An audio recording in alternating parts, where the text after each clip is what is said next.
लभ्य काम, जब भक्ति और श्रद्धा बढ़ जाती है तो कामनाएं पूर्ति हो जाती हैं। कृष्ण ने सबकी कामनाएं पूर्ति कर दी। और हित रोग माष्ट्र पहिनोत्य अचिरेण धीर, अचिरेण मतलब जल्दी से, देरी नहीं की, उन्होंने उनके हृदय का रोग दूर कर दिया।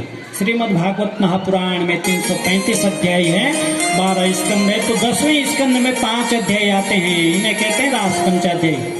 जिसको बल हार्ट की समस्या है, अगर वो इन 5 अध्यायों का पाठ करता हो, चाहे इन्हें हिंदी में पढ़े, संस्कृत में तो सब नहीं पढ़ सकते, तो उसके हार्ट की प्रॉब्लम सही होने लगती है धीरे धीरे, अगर इनका पाठ करे तो कोई घर बैठ करके। और एक गारंटी जो है, सुखदेव जी कह रहे हैं हृदरोगम, कि हृदय का जो रोग है, हृदरोगमास्तु पहिनोत्यचिरेण धीरा, हृदय का रोग जो है अचिरेण जल्दी से जो है उसका दूर हो जाएगा। और धैर्य पूर्वक रघुनाथ जी, राम जी, श्री कृष्ण जी उनके हृदय में बस जाएंगे, क्योंकि इसको उन्होंने गाया था युगल गीत के रूप में भी। आगे जो है गाते हैं, वाम बाहु कृत वाम कपोलो बलगित भ्रूरधरार्पित वेणुम कोमलांगुली विराश्रित मार्गम गोप्य ईरियति यत्र मुकुंदा। श्लोक भी इतनी जल्दी बोलने पड़ रहे, आप तेजी से ही बोलेंगे तो अच्छा है। आगे भगवान जो है कुछ असुरों का उद्धार करते हैं। फिर क्या है कि अब भगवान बड़े हो गए, शादी करने लग गए, थोड़ा सा बड़े हो गए। अभी वैसे शैशव अवस्था छोटी है भगवान की, बाल्यावस्था, अवस्थाओं का भी मनोवैज्ञानिकों ने वर्गीकरण किया है। बाल्यकाल से 5 वर्ष तक शैशव अवस्था है, फिर 5 से 10 तक बाल्य अवस्था है, 10 के बाद फिर 20 तक, 10 के बाद उत्तर बाल्य अवस्था आती है 15 तक, फिर उसके बाद जो है प्रौढ़ अवस्था आती है, फिर 25 के बाद उत्तर प्रौढ़ अवस्था आती है, फिर वृद्ध अवस्था आती है। कहाँ साइकोलॉजी के अंदर जाए हम, अब तो राधे राधे हो जाएगा। अब सब विषय तो पढ़ नहीं सकते, यहाँ तो एक ही घंटी चल रही भागवत की, नहीं तो थोड़ी देर मन करता है कि और वे पढ़ा दें। हम तो वो गुरु जी हैं कि जब कोई कुछ भी विषय आ जाए तो बोलने के लिए तैयार रहते हैं। राधे राधे राधे राधे। भगवान जो है बाल्यावस्था में आते हैं और इधर कंस को पता लग जाता है कि वहाँ कृष्ण पैदा हो रखा है और कृष्ण बड़ी बड़ी लीलाएं कर रहा है। और कृष्ण को मारने की योजना जो है कंस बनाता है। कंस कृष्ण की योजना बनाता है तो अपने एक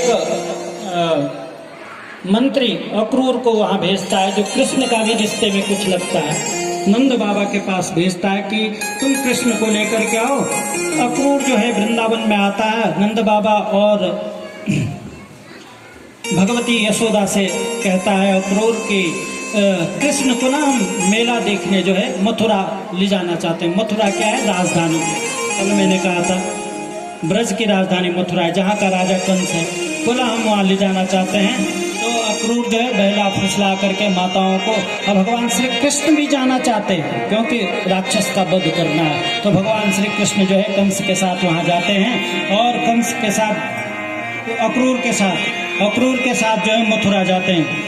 तो ब्रज की जब यात्रा होती है, अक्रूर जी जब जाते हैं उस समय का भी बड़ा वर्णन किया। कृष्ण को लेकर के यमुना जी के तट पर जाते, सोचते हैं कि ये छोटा सा बालक कंस ने बुलाया है, मुझसे कैसा अपराध हो रहा है, वो कंस पापी इतना बड़ा राक्षस इस बालक को मार डालेगा, थोड़ी उसके मन में शंका रहती है। परंतु जब रास्ते में जाते हैं तो यमुना जी का स्नान का बहाना श्री कृष्ण बनाते हैं।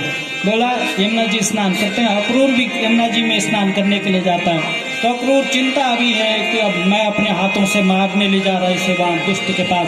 अब क्या होता है, अक्रूर जी यमुना जी में स्नान करने जाते हैं, जैसे वहाँ पर डुबकी लगाते हैं तो अंदर देखते हैं भगवान नारायण श्री कृष्ण विराट रूप में, बाहर देखते हैं वही कृष्ण खड़ा है, वो अंदर भी बाहर भी। उसने कहा अरे ये तो परमेश्वर है, उसके विश्वास हो जाता है ये परमेश्वर है, यही कंस का उद्धार करेगा।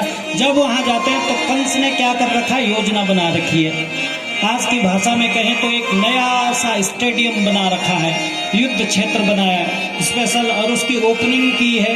क्या कंस सोच रहा है कि अब इसकी ओपनिंग कैसे होगी कि मेरा जो शत्रु कृष्ण है इसका मैं वहां पर नाश कर दूंगा। परंतु उसे क्या पता कि वह स्वयं काल है, कृष्ण ही काल है। तो वह जो है कृष्ण को वहां बुलाता है और कृष्ण जो है अपने ग्वाल वालों के साथ जाता है, इतने आसानी से तो जाता नहीं, कथा तो बहुत लंबी चौड़ी है, पर वैसे चलेंगे तो देरी हो जाएगी, 15 मिनट बचे हैं। तो जब जाता है तो कृष्ण जब वहाँ जा रहा है तो वहाँ की कई गोपियाँ हैं जो मथुरा में रहने वाली, वो सब बोलती है कृष्ण बलराम आए हैं। दृष्टाद्य दर्शनम स्वानम मह्यम व सौम्यकांक्षितम, अपने सौभाग्य को अक्रूर भी मना रहा है, और उधर गोपियां भी कहते हैं कि हमारे सौभाग्य से कृष्ण, वह कृष्ण आज यहाँ है। तो बोलने लग गए कृष्ण आए, कौन कृष्ण? वो जो पुतना को जिसने मारा है, अरिष्टासुर को जिसने मारा सब, और उसके साथ ग्वाल बाल है। ग्वाल बाल देखते गोपियों को ऊपर, बोला कृष्ण देख भैया ऊपर खड़ी है गोपी, लड़के लोग, आला हो आला जरा मटकी संभाल ब्रजबाला। बोला, वो कहते हैं अब अपनी मटकी को बचा के रखो, ये वही आ गया मटकी फोड़ने वाला, बहुत अच्छा भजन है, पर राधे राधे आगे बढ़े। तो सब अपने में सूचित करते हैं कृष्ण आ गया, कृष्ण आ गया। परंतु कृष्ण जब वहाँ पहुँचते हैं, मथुरा में जब उनका प्रवेश होता है, तो कृष्ण वृंदावन से गए हैं और उनके पास कपड़े अच्छे नहीं, तो वहाँ एक धोबी को कहते हैं भाई कुछ कपड़े मुझे दे दे पहनने के लिए। धोबी मना करता है, कृष्ण उसको मारते हैं और उससे कपड़े छीन लेते हैं, पहन लेते हैं। फिर एक सिलाई मशीन वाले को कहते हैं हमारे कपड़े ठीक, क्योंकि कोई कहीं घिस रहा था, कोई लंबा कोई चौड़ा, किसमें कोई दिख ही नहीं रहा, ऐसे लंबे लंबे कंस के कपड़े उस धोबी ने ले गए थे धुलने को। तो कृष्ण ने कहा कि हमें कपड़े दे दे। धोबी ने कहा अबे ग्वाले तू राजा के कपड़े पहनेगा, उल्टा सुल्टा जब उसने बोला तो कृष्ण ने दे। मैंने कल बताया था कृष्ण तो परफेक्ट मैन है, कंप्लीट मैन, उसे बढ़िया से छक्का लगाना था। एक धोबी के मारा, धोबी का सिर सीधे अलग चला गया, धोबी से सारे कपड़े निकाले। अब राजाओं के कपड़े थे, कृष्ण सब बच्चे हैं, ग्वाल वाल हैं, खेलने कूदने वाले, सब कमजोर हैं, सब ने वो कपड़े पहने। किसी का हाथ बाहर आ रहा, किसी का पजामे का ऊपर संभाला नहीं जा रहा, किसी का कुछ हो रहा। तो एक सिलाई वाला मिलता है दर्जी, उसको कहते हैं इनको ठीक से सिल दो। तो दर्जी समझ जाता है कि भाई उसका तो ऐसा हाल हुआ, अगर मैं मना करूँगा तो मेरा भी ऐसा ही होगा।